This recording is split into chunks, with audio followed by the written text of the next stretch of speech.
आज का हमारा टॉपिक है बायोडाइवर्सिटी एंड कंजर्वेशन। बच्चों, ये वाला जो टॉपिक है हमारे एनसीईआरटी का चैप्टर नंबर 15 का ये लास्ट वाला पॉइंट होता है। अभी तक इस टॉपिक के अंदर हम क्या क्या पढ़ चुके हैं, बस एक बार इसकी आउटलाइन देता हूँ। पहला पॉइंट हमने इस टॉपिक के अंदर पढ़ा है कि बायोडाइवर्सिटी होती क्या है। फिर हमने एडवर्ड विल्सन साहब के हिसाब से बायोडाइवर्सिटी के अलग अलग टाइप के बारे में बात की थी। एडवर्ड विल्सन साहब ने कहा कि बायोडाइवर्सिटी के 3 अलग अलग टॉपिक हो सकते हैं, 3 अलग अलग पार्ट हो सकते हैं। पहला जो टाइप है ये होता है जेनेटिक बायोडाइवर्सिटी। दूसरा जो टाइप होता है इसी को हम नाम देते हैं स्पेसीज बायोडाइवर्सिटी। और जो तीसरा टॉपिक होता है इसको हम नाम देते हैं इकोलॉजिकल बायोडाइवर्सिटी। तो ये बायोडाइवर्सिटी के 3 अलग अलग टॉपिक हम पढ़ चुके हैं, 3 अलग अलग टाइप्स हम पढ़ चुके हैं। बच्चों, इसके बाद हमने कहा कि how many species are there on earth and how many in India. मतलब अर्थ के ऊपर कुल मिलाकर लिविंग ऑर्गेनिज्म की स्पेसीज कितनी है, इसके बारे में हमने आइडिया ली। और हमने कहा कि इसमें से इंडिया में कितनी मिलती है। तो पूरा का पूरा डेटा हमने रीड कर चुका है, पूरा का पूरा डेटा हम लास्ट लेक्चर में देख चुके हैं। दोस्तों, इसके अलावा हमने कहा कि बायोडाइवर्सिटी के पैटर्न कितने हैं। तो हमें पता चला कि बायोडाइवर्सिटी के 2 अलग अलग पैटर्न हैं।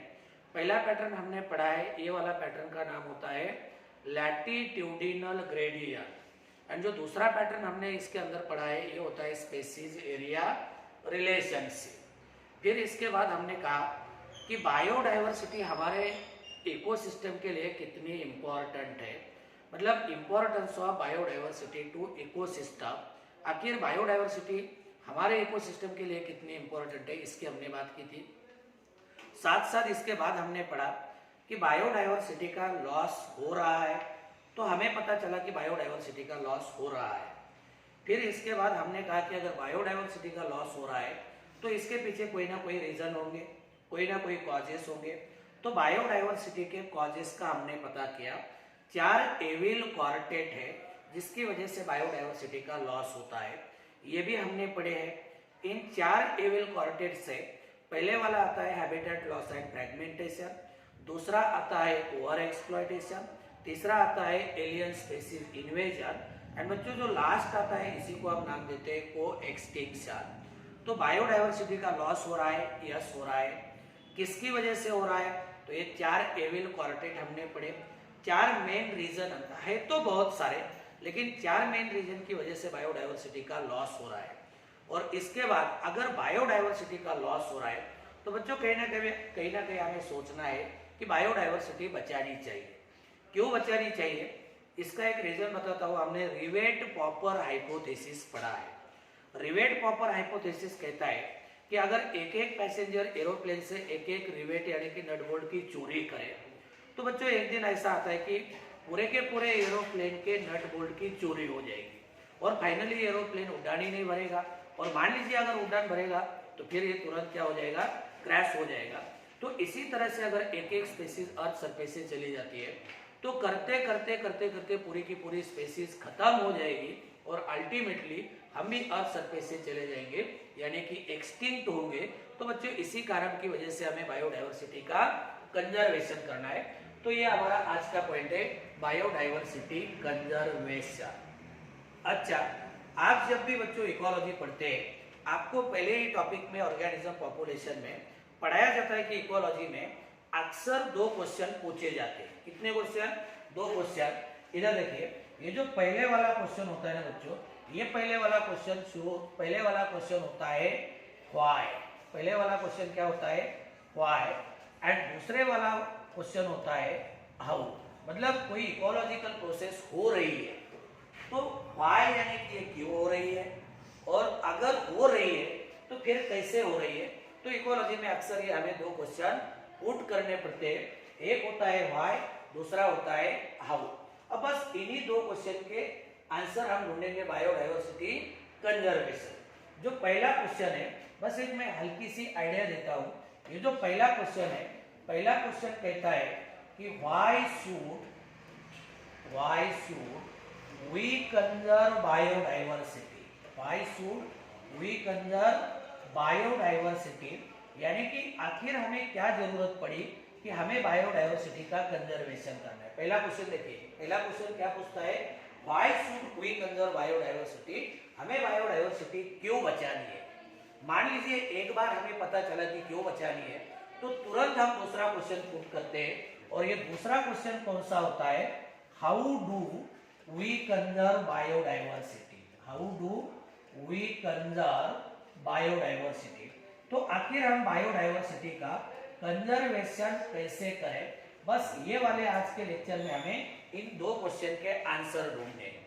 हालांकि कल के लेक्चर में हम इसके बारे में पढ़ चुके हैं कि हमें बायोडाइवर्सिटी क्यों कंजर्व करनी है। इसके अंदर हमने कहा था कि अलग अलग साइंटिस्ट है, इन साइंटिस्ट ने मिलकर हमें 3 थॉट दिए थे, यानी कि यूं कहे तो 3 रीजन करें, या यूं कहे तो 3 आर्ग्यूमेंट है, इसकी वजह से हमें बायोडाइवर्सिटी का कंजर्वेशन करना है। अब ये जो बच्चों 3 आर्ग्यूमेंट है, इसमें से पहले वाला आर्ग्यूमेंट होता है narrowly utilitarian, narrowly utilitarian. Second argument होता है, ये होता है ब्रॉडली यूटिलिटेरियन, ब्रॉडली यूटिलिटेरियन, ये सेकंड आर्ग्यूमेंट है। एंड बच्चों जो थर्ड आर्ग्यूमेंट होता है, इसी को हम कहते हैं एथिकल। क्या है? एथिकल। कहते हैं कि इन 3 कारणों की वजह से बायोडाइवर्सिटी कंजर्व करनी है। पहला कारण या पहला आर्ग्यूमेंट होता है नैरोली यूटिलिटेरियन। जैसे होता है ना, हम कहते हैं कि मान लीजिए ये वाला पर्सन है, ये बहुत नैरो माइंडेड है। नैरो माइंडेड का मतलब होता है कि बस खाली खुद के बारे में ही सोचता है, खुद के बारे में भी सोचता है। हमारे साइंटिस्ट लोग कहते हैं कि आप अगर नैरो माइंड होकर भी सोचे तो भी आप बायोडाइवर्सिटी को कंजर्व कर सकते हैं। कैसे? मान लीजिए थोड़ी देर के लिए मैं नैरो माइंडेड हूँ, मैं ये सोचता हूँ कि यार फॉरेस्ट से मुझे लकड़ी मिल रही है, इसका इस्तेमाल मैं जलाने के लिए करता हूँ, ईंधन के तौर पर करता हूँ। मैं कहता हूँ कि फॉरेस्ट से मुझे कंस्ट्रक्शन मटेरियल मिल रहा है, तो मैं घर के दरवाजे खिड़कियाँ बनाने के लिए इसका इस्तेमाल करता हूँ। फॉरेस्ट से मुझे टिम्बर मिल रहा है, फॉरेस्ट के अंदर बहुत सारे ऐसे मेडिसिनल प्लांट है जो हमें अलग अलग प्रकार के मेडिसिन देते हैं। तो मैं ये सोच रहा हूँ कि मेरा फायदा हो रहा है, मेरा फायदा हो रहा है, मतलब मैं भले नैरो माइंड होकर मेरी कितनी भी संकुचित मनोवृत्ति हो, इससे भी मैं फॉरेस्ट का कंजर्वेशन करता हूँ। मतलब नैरो माइंड होकर भी हम फॉरेस्ट का कंजर्वेशन कर सकते हैं। मतलब बच्चों यहाँ मेरा फायदा हो रहा है, बस मैं ये देख रहा हूँ कि मेरा फायदा हो रहा है तो मुझे फॉरेस्ट बचानी चाहिए। मतलब हम इसे कहेंगे बच्चों, ये हमें देते हैं डायरेक्ट बेनिफिट। क्या कहा? इनसे हमें मिलते हैं, हम यहाँ डायरेक्ट बेनिफिट्स की बात करते हैं। तो नैरो माइंड होकर भी आप सोचते हो, तब भी आप फॉरेस्ट का क्या करेंगे? कंजर्वेशन करेंगे। अब देखिए दूसरा आता है ब्रॉडली यूटिलिटेरियन। कहते हैं ना कि कोई पर्सन ब्रॉड माइंडेड है, ब्रॉड माइंडेड है मतलब हम कहते हैं ना कि ये बंदा बहुत ब्रॉड माइंडेड है। ब्रॉड माइंडेड का मतलब होता है ये सबके बारे में सोचता है। क्या करता है? ये सबके बारे में सोचता है। तो कहते हैं कि अगर कोई पर्सन ये सोचता है कि फायदा मेरा भी होता है, फायदा इनका भी होता है, फायदा तुम्हारा होता है, सबका फायदा होता है, और अगर सबका फायदा होता है तब भी हमें फॉरेस्ट बचानी चाहिए, ये होता है बच्चों ब्रॉडली यूटिलिटेरियन। क्या होता है? Broadly utilitarian. और जो तीसरा थॉट होता है, तीसरा आर्ग्यूमेंट होता है एथिकल। मतलब जरा भी हमारे पास एथिक्स है, जरा भी हमारे पास नैतिकता है, तब भी हम फॉरेस्ट को बचा सकते हैं, तब भी हम फॉरेस्ट को बचा सकते हैं। तो ये होता है एथिकल रीजन। तो why should we conserve biodiversity? तो 3 आर्ग्यूमेंट है, 3 थॉट है, 3 रीजन है, इसके कारण हमें बायोडाइवर्सिटी का कंजर्वेशन करना है। अच्छा, नैरोली यूटिलिटेरियन का मतलब होता है किसी को डायरेक्ट बेनिफिट मिल रहा है। ब्रॉडली यूटिलिटेरियन का मतलब होता है बच्चों ये जनरल बेनिफिट्स होते हैं। क्या होते हैं? ये जनरल बेनिफिट्स होते हैं। जनरल बेनिफिट्स का मतलब होता है सबका फायदा हो रहा है, और सबका फायदा हो रहा है तभी हम बायोडाइवर्सिटी को बचा सकते हैं। तो ये तो हम पढ़ चुके हैं, बस हमें ये वाले क्वेश्चन का आंसर फाइंड आउट करना है कि हम बायोडाइवर्सिटी को कैसे बचाएं, बायोडाइवर्सिटी कैसे बचाई जा सकती है, यानी कि how do we conserve biodiversity. अब इसका हम आंसर फाइंड आउट करेंगे, इसके बारे में हम डिटेल चर्चा करेंगे। इससे पहले मैं इसको यहाँ से हटा देता हूँ। दोस्तों कहते हैं कि बायोडाइवर्सिटी कंजर्वेशन करने के लिए हमारे पास दो अलग अलग तरीके होते हैं। पहले इनके बारे में एक हल्की सी आइडिया देता हूँ। ये जो दो अलग अलग तरीके होते हैं बच्चों, इसमें से जो पहले वाला तरीका होता है इन सिटू कंजर्वेशन। कौन सा कंजर्वेशन? इन सिटू कंजर्वेशन। ये वाला होता है पहला तरीका। दूसरा तरीका होता है, ये देखिए, ये होता है x situ conservation. X situ conservation ये दूसरा तरीका है। अब इन सिटू कंजर्वेशन को हम बच्चों कहेंगे ये ऑन साइट कंजर्वेशन। क्या है? ऑन साइट कंजर्वेशन है। एक्स सिटू कंजर्वेशन ये होता है ऑफ साइट कंजर्वेशन। क्या होता है? Of site conservation. नहीं समझे? दूसरे तरीके से बताओ। ऑन साइट कंजर्वेशन का मतलब होता है आपको अगर किसी प्लांट को, एनिमल को कंजर्व करना है तो कहाँ कंजर्व करें? ये देखिए, इसके नेचुरल हैबिटेट में। किसी को अगर आप नेचुरल हैबिटेट में कंजर्व करेंगे तो इसी को कहा जाता है इन सिटू या ऑन साइट कंजर्वेशन। अच्छा, किसी को अगर आप आउटसाइड नेचुरल हैबिटेट कंजर्व कर रहे हैं तो इसी को हम कहेंगे that is called as ex situ conservation. मतलब नेचुरल हैबिटेट में कंजर्व करना, इसी को कहेंगे इन सिटू। क्या कहेंगे? इन सिटू। और आउटसाइड नेचुरल हैबिटेट कंजर्व करना, इसी को कहेंगे एक्स सिटू कंजर्वेशन। समझाने के लिए ये देखिए, मान लीजिए यहाँ कोई एनिमल है, ये देखिए, ये चलिए एक एग्जांपल लेते हैं। ये कोई नेचुरल हैबिटेट है, ये देखिए, इसके अंदर ये वाला बंदा है, ये कोई एनिमल है, ऐसे समझिए बस। ये एनिमल है। अब ये एनिमल की नेचुरल हैबिटेट है, बस इसको यही प्रोटेक्शन दिया जाए तो ये होता है इन सिटू कंजर्वेशन। अब देखिए, दूसरा होता है, अब इसको क्या करेंगे, हम यहाँ से हटाएंगे और स्पेशल सेटिंग में प्रोटेक्शन देंगे। कहाँ देंगे?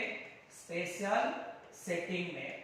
मतलब नेचुरल हैबिटेट में प्रोटेक्शन दे तो in situ, outside natural habit protect करें तो एक्स सिटू।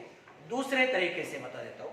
ये देखिए, पेशेंट के घर जाकर डॉक्टर इलाज करे,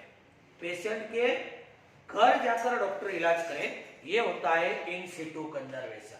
मतलब उसके नेचुरल हैबिटेट में कंजर्व करना।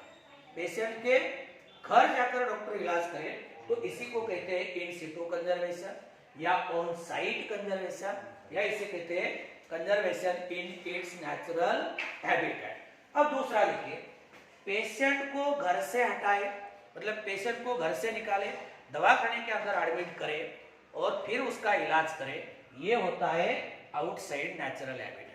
मतलब आप ये भी पूछ सकते हैं कि सर क्या डॉक्टर अब अगर इसके घर गया है तो क्या यहाँ नहीं जा सकता? अरे भाई, डॉक्टर घर पे आकर इलाज करे तो भी पेशेंट बचने वाला नहीं है।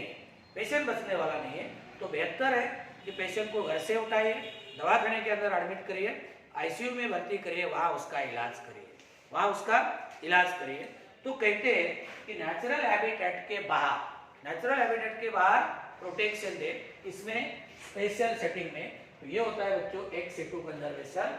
एंड उसके नेचुरल हैबिटेट में कंजर्व करें तो इन सिटू कंजर्वेशन।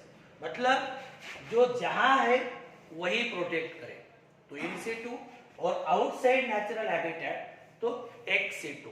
अच्छा, अगर हमसे पूछा जाए सर दोनों में से एडवाइजेबल कौन है, क्या हम हमेशा एक्स सिटू कर सकते हैं? नहीं कर सकते। तो दोनों में से एडवाइजेबल ये वाला होता है इन सिटू कंजर्वेशन। कौन सा होता है? इन सिटू कंजर्वेशन। तो बस मैंने आपको हल्की सी आइडिया दी, इन सिटू कंजर्वेशन क्या होता है, एक्स सिटू कंजर्वेशन क्या होता है। चलिए इसको और थोड़ा समझा देता हूं। ये देखिए, कहते हैं कि अगर आप इकोसिस्टम को कंजर्व करते हो, इकोसिस्टम को प्रोटेक्ट करते हो, एनसीईआरटी में पहली लाइन में लिखा है कि when we conserve and protect whole ecosystem, it's biodiversity at any level is protected. मतलब अगर हम इकोसिस्टम को प्रोटेक्ट करते हैं तो बायोडाइवर्सिटी अपने आप बचेगी।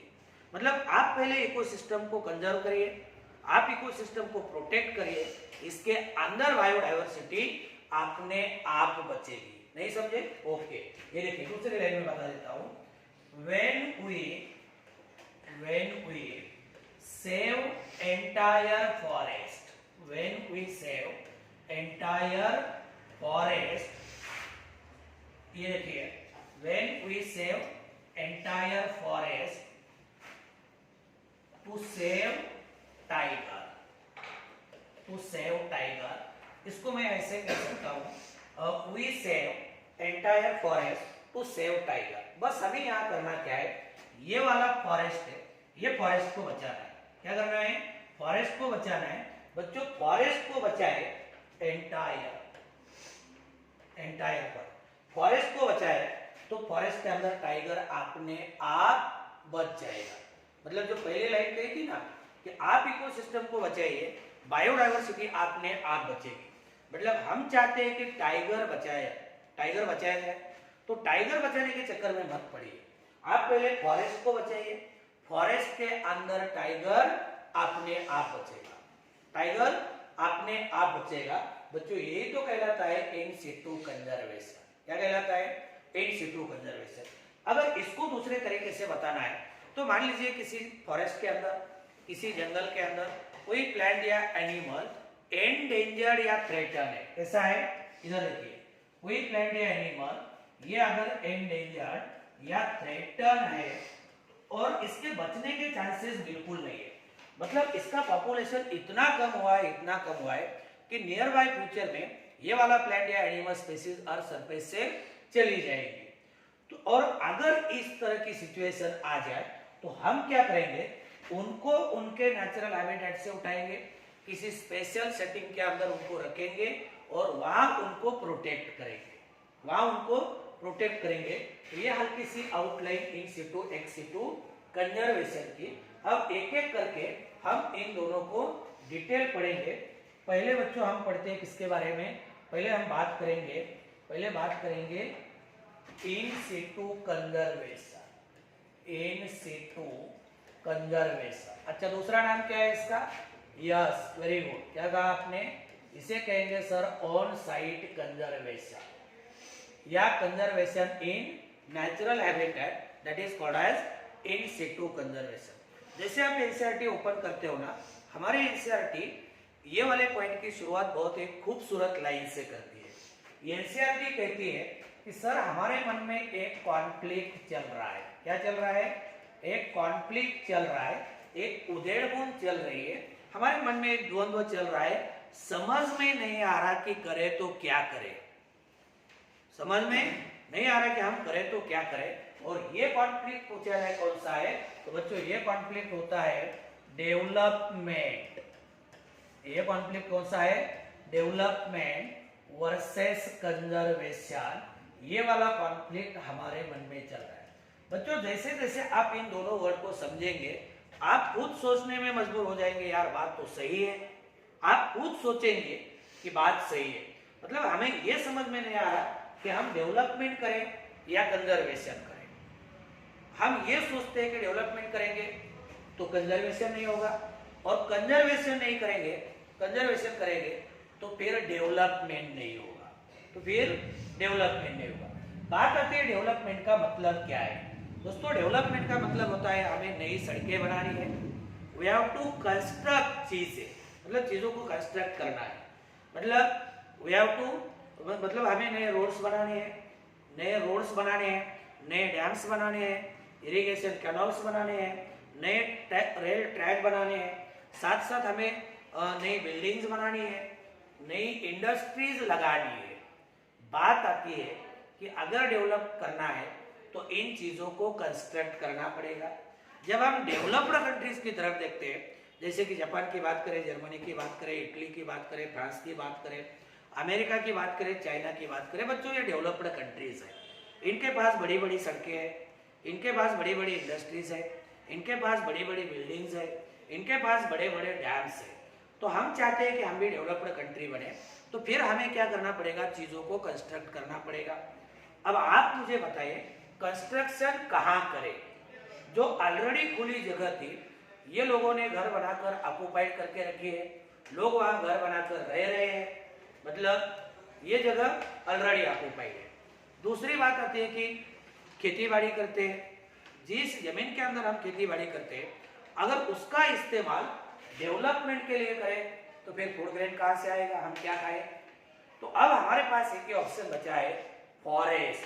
कौन सा बचा है, फॉरेस्ट। और अगर हम फॉरेस्ट के अंदर डेवलपमेंट करें तो बच्चों कंजर्वेशन नहीं होगा, कंजर्वेशन नहीं होगा। और अगर कंजर्वेशन नहीं करेंगे, कंजर्वेशन करेंगे तो फिर डेवलपमेंट नहीं होगा, डेवलपमेंट हम पीछे पड़ जाएंगे। तो कंट्री इस दो विचार, दो थॉट्स के बारे में सोचती है कि आखिर करें तो क्या करें, डेवलपमेंट करें या कंजर्वेशन करें। तो इसके बारे में दुनिया भर के पूरे साइंटिस्ट इकट्ठे हुए और साइंटिस्ट लोगों ने बच्चों हमें कहा कि आप दोनों कहिए, मतलब साइंटिस्ट लोगों ने डेवलपमेंट को भी यस कहा और कंजर्वेशन को भी यस कहा। आप कहेंगे सर कैसी बेवकूफ जैसी बातें कर रहे हो, दोनों कैसे करें, आपके पास बहाने बहुत है। अब ध्यान से देखिए, साइंटिस्ट लोग कहते हैं कि आप डेवलपमेंट करते रहिए, करिए, नई इंडस्ट्री लगाए, नई बिल्डिंग बनाए। आप कंजर्वेशन करना चाहते हैं, कंजर्वेशन भी करें, मतलब डेवलपमेंट भी करिए और कंजर्वेशन भी करिए। तो इसके लिए इन्होंने हमें बताया कि हमें डेवलपमेंट करनी है, कंजर्वेशन करनी है, तो हम सबसे पहले हम दोस्तों बनाएंगे बायोडाइवर्सिटी हॉटस्पॉट। अब देखिए दोनों कैसे करें, तो इन्होंने हमें सुझाव दिया कि बायोडाइवर्सिटी हॉटस्पॉट को बचाइए।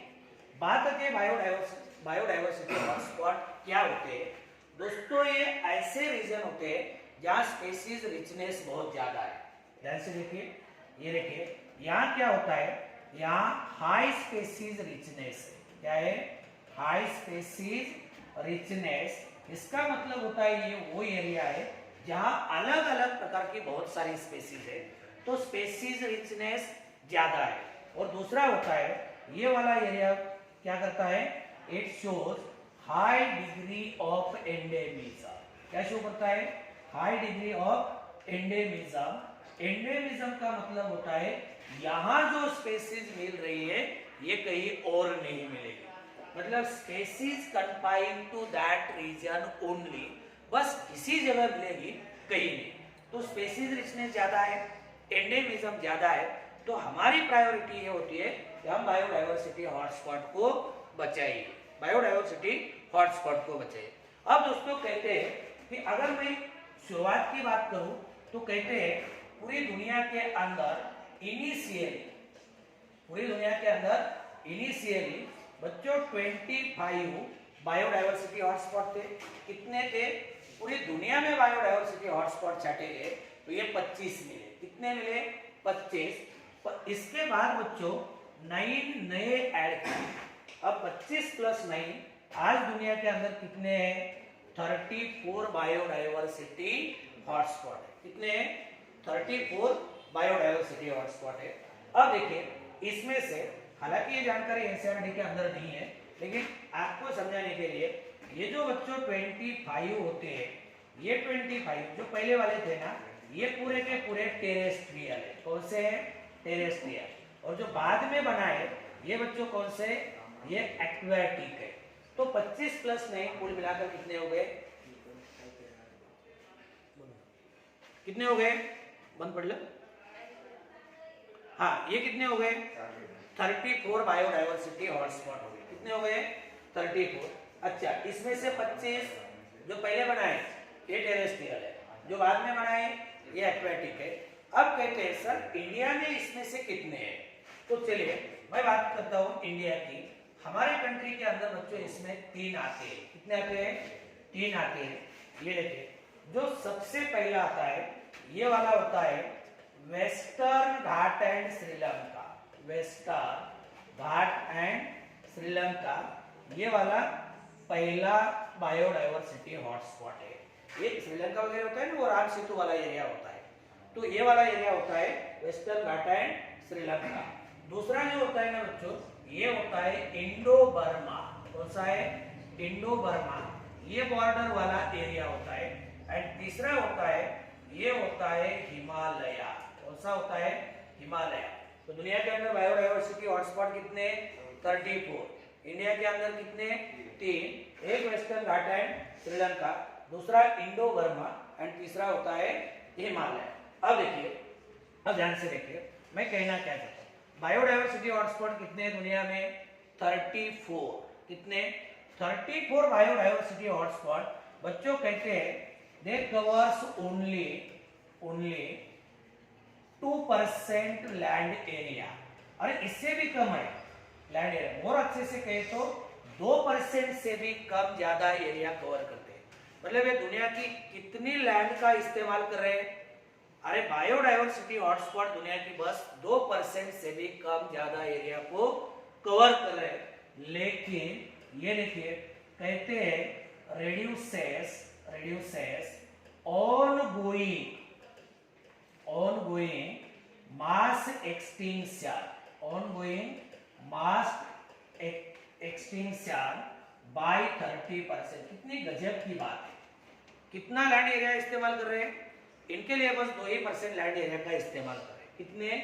2% से भी कम।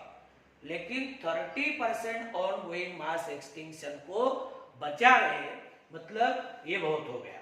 तो साइंटिस्ट लोग कहते हैं कि बस आप ये 2% वाले एरिया को बचाइए और बाकी 98% एरिया ले जाइए।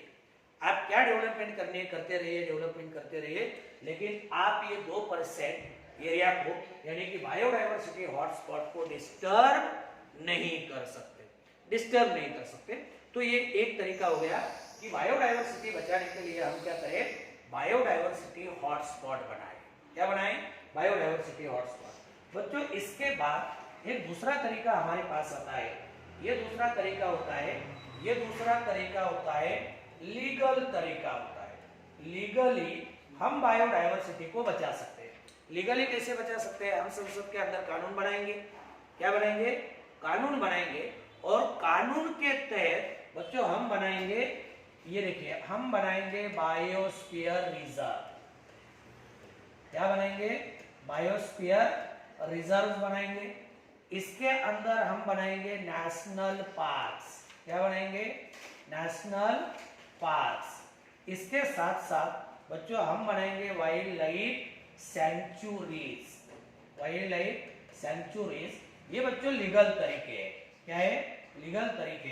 इसको अगर अच्छे से समझना है तो इधर देखिए, जो डिस्ट्रिक्ट लेवल पे बने तो हम कहेंगे सेंचुरी है। क्या है? डिस्ट्रिक्ट लेवल पे बने तो wild life sanctuary, state level पे बने तो नेशनल पार्क, स्टेट लेवल पे बनाए तो national park, and national level पे तो बच्चों ये क्या होता है? ये होता है बायोस्फीयर रिजर्व। अच्छा, आप सेंचुरी नेशनल पार्क के बारे में तो जानते हैं। हाँ, थोड़ी सी आइडिया मैं आपको बायोस्फीयर रिजर्व के बारे में देता हूँ। इसके पहले कहते हैं कि हमारे कंट्री के अंदर बायोस्फीयर रिजर्व कितने हैं? बायोस्फीयर रिजर्व तो दोस्तों बायोस्फीयर रिजर्व होते हैं 40। नेशनल पार्क कितने होते हैं? तो ये होते हैं 98। एंड वाइल्ड लाइफ सेंचुरी कितनी होती है? तो 448। ये पूरा का पूरा डाटा एनसीईआरटी का है। मैं पहले भी कह चुका हूँ कि बायोडाइवर्सिटी कंजर्वेशन में डाटा बहुत है, इसको आपको याद करना ही पड़ेगा। तो कितने बायोस्फीयर रिजर्व? 40। हाँ, आज अगर देखा जाए तो ये 18 से ज्यादा है। कितने हैं? 18 से ज्यादा। नेशनल पार्क 98 है, लेकिन ये 120 से ज्यादा है, और वाइल्ड लाइफ सेंचुरी 500 से ज्यादा है। लेकिन जो डाटा हमें एनसीईआरटी में दिया है, बस ये वाले डाटा को हमें क्या करना है? फॉलो करना है। चलिए, मैं बात किसकी कर रहा था? मैं बात कर रहा था बच्चों बायोस्फीयर रिजर्व। किसकी बात कर रहा था? Biosphere reserve. अच्छा, इसे ऐसे समझिए, ये देखिए ये बायोस्फीयर रिजर्व है। इसके 3 अलग अलग जोन होते हैं। ये सबसे बाहर वाला जोन, ये इसके अंदर वाला जोन, और ये सबसे अंदर वाला। अब देखिए इसमें ये जो होता है ना, इसी को हम नाम देते हैं ट्रांजिशन जोन। क्या नाम देते हैं? Transition zone. इसी को हम बच्चों कहते हैं बफर जोन। क्या कहते हैं? Buffer zone. एंड ये वाले एरिया को हम कहेंगे कोर जोन। क्या कहेंगे? Core zone. तो बायोस्फीयर रिजर्व को ऐसे 3 अलग अलग पार्ट में बांट देंगे। एक ट्रांजिशन जोन जो सबसे बाहर वाला है, अब ये वाले एरिया के अंदर लोग घर बनाकर रह सकते हैं। कुल मिलाकर कहा जाए तो लोगों की मूवमेंट अलाउड है। मतलब आप इस वाले ये वाले एरिया में, ये वाला एरिया है ना, इसके अंदर हम आसानी से घूम फिर सकते हैं, यानी कि मूवमेंट अलाउड है। अब देखिए यहाँ अगर देखा जाए तो ये वाले एरिया में हम बाय परमिशन घूम फिर सकते हैं, यानी कि लिमिटेड मूवमेंट अलाउड है। यहाँ आप आसानी से घूम फिर सकते हैं, यहाँ बाय परमिशन घूम फिर सकते हैं। लेकिन बच्चों ये वाला एरिया होता है जिसे हम कोर जोन कहते हैं, इससे मूवमेंट अलाउड नहीं है। आप गलती से भी इसके अंदर चले जाए तो भी आपको सजा होती है। क्या होती है? तो भी आपको यहाँ सजा होती है। तो इसी तरह से ये सेकंड तरीका हो गया लीगल तरीका, कि जो इकोलॉजिकली यूनिक रीजन है, बायोडाइवर्सिटी रिच रीजन है, तो हम इनको लीगली प्रोटेक्ट करेंगे। मतलब हम क्या क्या बनाएंगे? हम बनाएंगे बायोस्फीयर रिजर्व, हम बनाएंगे नेशनल पार्क, और साथ साथ हम बनाएंगे वाइल्ड लाइफ सैंक्चुअरी। क्या बने? Wild life sanctuary. अब बच्चों इसके बाद तीसरा तरीका हमारे पास आता है, ये बताने की जरूरत नहीं है, लेकिन कहते हैं बच्चों हमारी जो कंट्री होती है, ये हमारी कंट्री क्या होती है? ये बच्चों रिलीजियस एंड कल्चरल ट्रेडिशन मानने वाली होती है। कौन सी होती है? रिलीजियस एंड कल्चरल ट्रेडिशन मानने वाली होती है। अब हम धार्मिक होते हैं, रिलीजियस कल्चरल ट्रेडिशन को हम मानते हैं, तो कहते हैं हमारे कंट्री के अंदर बहुत सारे ऐसे ट्राइब्स है, बहुत सारे ऐसे ट्राइबल कम्युनिटी है, ये फॉरेस्ट को देवता के समान मानती है, एक तरह से फॉरेस्ट को पूजती है। मतलब they set forest tract aside so that plant and animal they can be protected. मतलब ये फॉरेस्ट के, हाँ बात आती है क्यों पूछते हैं, क्यों देवता समान मानते हैं? अरे भाई इनकी जो पूरी की पूरी उपजीविका होती है ये फॉरेस्ट के ऊपर डिपेंड होती है। तो ऐसे फॉरेस्ट को ये क्या करते हैं? प्रोटेक्ट करते हैं। फॉरेस्ट के अंदर प्लांट एनिमल को प्रोटेक्ट करते हैं। बच्चों ऐसे फॉरेस्ट जिनको पूजा जाता है इन्हीं का नाम होता है सैक्रेड ग्रोव्स। क्या नाम होता है इनका? इन्हीं का नाम होता है सैक्रेड ग्रोव्स।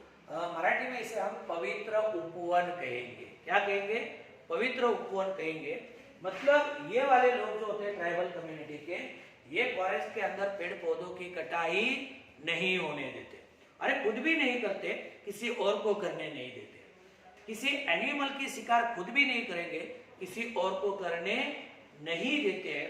मतलब एक तरह से ये इनके हो गए पवित्र उपवन। बात आती है पवित्र उपवन कहाँ पाए जाते हैं, तो अगर हमारे कंट्री की बात करें तो ये देखिए जो एनसीईआरटी में डेटा है उसकी मैं बात करता हूँ। पवित्र उपवन ये देखिए पहला होता है, पहला कहाँ मिलता है? तो ये देखिए पहला होता है, एक मिनट, पहला होता है खासी एंड जयंतिया हिल्स। ये देखिए पहला खासी एंड जयंतिया हिल्स। ये बच्चों खासी एंड जयंतिया हिल्स ये मिलती है हमें कहाँ? ये मिलती है मेघालय में। कहाँ मिलती है? ये पाए जाते हैं मेघालय के अंदर। दूसरा होता है, दूसरा सैक्रेड ग्रोव्स ये होता है अरावली हिल्स। अरावली हिल्स इन राजस्थान। राजस्थान में अरावली हिल्स होते हैं, ये भी सैक्रेड ग्रोव्स है। शायद मैं उतने पिक्चर नहीं देखता लेकिन आपको पता भी होगा। सलमान खान किसी पिक्चर के शूटिंग में राजस्थान गया था, ये वाले एरिया के आसपास। अब शूटिंग खत्म होने के बाद शाम वापस आते आते इन्होंने वहाँ एक चिंकारा नाम के हिरण की शिकार की थी। तो वहाँ वाले एरिया में जो बिश्नोई कम्युनिटी रहती है उन्होंने इनका पीछा करके इनको पकड़ाया था। इस चक्कर में सलमान के ऊपर केस चली थी। इस केस को लेकर सलमान खान जेल भी गया था। सलमान खान जेल भी गया था। ये बहुत लंबी कहानी है, हमें उससे कोई लेना देना नहीं, बस पॉइंट के रिस्पेक्ट में याद आया तो बता दिया। अब कहते हैं मैं ये भी कहता हूँ कि मजे में हम कहते हैं कि इतिहास से हमें कुछ ना कुछ सीख लेनी चाहिए। हालांकि हम सीख लेते नहीं वो बात अलग है।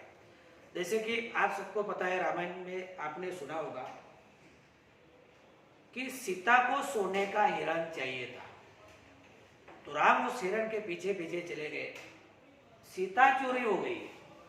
सीता चोरी हो गई।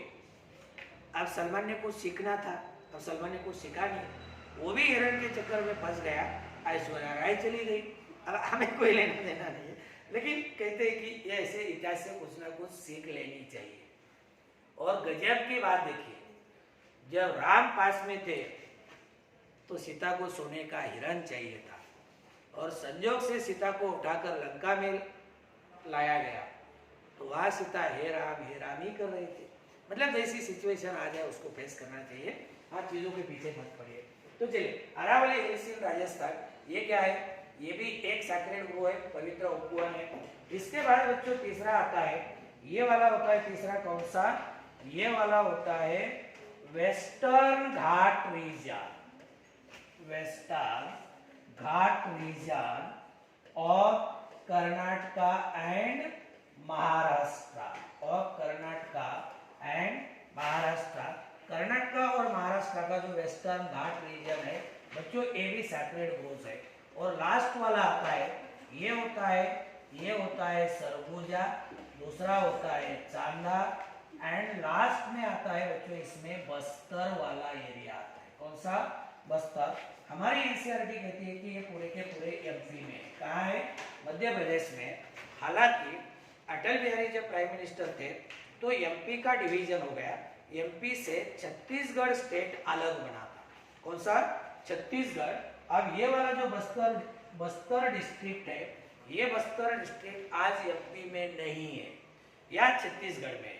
और आप सब जानते हैं, पेपर में आपने पढ़ा होगा, न्यूज़पेपर में सुना होगा, टीवी वगैरह देखते हो ना, तो उसमें सुना होगा कि ये बस्तर छत्तीसगढ़ का ये नक्सलाइज्ड एरिया है, या नक्सलवाद बहुत ज्यादा होता है। हाँ, चांदा और सरगुजा की बात करें, ये तो कहाँ होते हैं? ये तो एमपी में होते हैं। कहीं ना कहीं हमने सरगुजा के बारे में भी देखा है, कहते हैं कि एमपी में सरगुजा नाम का एक बहुत बड़ा पर्वत है। कोई ऋषि मुनि वहाँ ध्यान धारणा करने बैठे थे, अचानक से उनको, अब पर्वत के ऊपर बैठे, आप पेन नोटबुक थोड़ी लेके बैठे होंगे, नहीं ना, ये ध्यान धारणा करने गए थे। अचानक से एक लंबे समय के बाद इनको अपने बीवी बच्चे की याद आई, तो अब उनको खत लिखना था, अब उनके पास कुछ था ही नहीं था। तो कहते हैं पर्वत पे बैठे बैठे ऊपर उन्होंने बादल पे मैसेज लिखा था। किस पे? बादल पे। और कहते हैं कि बादल ने वही मैसेज उनको घर वाले तक पहुंचा था। आप देखिए, ये हमने सुना है, मैं इसको मतलब मान के नहीं चलता हूँ कि हमने खुद देखा है, ऐसे थोड़ी है, लेकिन कुछ चीज़ें मान के चलनी पड़ती है। कहते हैं कि भाई हो सकता है ऋषि मुनि में उतनी ताकत हो, अब आप तो ऋषि मुनि थोड़ी है, तो ऋषि मुनि में हो सकता है उतनी ताकत हो। तो ये सरगुजा, चांदा, बस्तर, तो ये बच्चों कुछ एग्जाम्पल है, ये होते हैं सैक्रेड ग्रोव्स के। किसके होते हैं? सैक्रेड ग्रोव्स के एग्जाम्पल होते हैं। तो जितनी बातें हमने बताई अभी तक, हमने इन सिटू कंजर्वेशन में कहा कि आपको बायोडाइवर्सिटी बचानी है, बायोडाइवर्सिटी हॉटस्पॉट बनाइए, कुछ लीगल तरीकों का इस्तेमाल करिए, जैसे बायोस्फीयर रिजर्व बनाइए, नेशनल पार्क बनाइए, वाइल्ड लाइफ सेंचुरीज बनाइए, वहाँ बायोडाइवर्सिटी को प्रोटेक्ट करेंगे। और तीसरा होता है ट्राइबल कम्युनिटी, पर्टिकुलरली ये सैक्रेड ग्रोव्स से ये भी हमारी बायोडाइवर्सिटी कंजर्व करती है, बचाती है। और सैक्रेड ग्रोव्स के एग्जांपल खासिया, जयंतिया हिल्स, ये मेघालय में, कभी आप जाए उधर तो आप देख सकते हैं। अरावली हिल्स राजस्थान में, वेस्टर्न घाट रीजन जो कर्नाटका और महाराष्ट्र से सटा हुआ एरिया है, तो ये होता है सरगुजा, चांदा, बस्तर। अब ये तो हुआ इन सिटू कंजर्वेशन। बात होती है एक सिटू कंजर्वेशन कैसे करें। एक सिटू कंजर्वेशन का मतलब, बस ये गाइडलाइन देता हूँ, एक सिटू कंजर्वेशन का मतलब कोई प्लांट या कोई एनिमल उसके नेचुरल हैबिटेट में एंडेंजर्ड या थ्रेटन कंडीशन में, मतलब इसको बहुत सारी रिस्क है, उसके नेचुरल हैबिटेट में प्रोटेक्शन दिया भी जाए तो भी ये बचेगा नहीं, तो फिर हम क्या करें? हम उसको नेचुरल हैबिटेट से उठाइए। कहाँ से उठाए? नेचुरल हैबिटेट से उठाए, स्पेशल सेटिंग के अंदर उसको प्रोटेक्शन दे। ये स्पेशल सेटिंग कौन सी हो सकती है? हो सकता है ये वाइल्ड लाइफ सफारीज हो सकता है ये जूलॉजिकल पार्क हो सकता है ये बोटैनिकल गार्डन। ये देखिए, कंफ्यूजन मत करिए, wild safaris, zoological park, botanical garden एक सिटू कंजर्वेशन है। बायोस्फीयर रिजर्व, नेशनल पार्क और साथ साथ वाइल्ड लाइफ सेंचुरीज, ये इन सिटू कंजर्वेशन है। तो जो बातें इन सिटू कंजर्वेशन में बताई क्लियर हुई सबको अच्छे से। कल के लेक्चर में हम एक्स सिटू कंजर्वेशन को डिटेल पढ़ेंगे।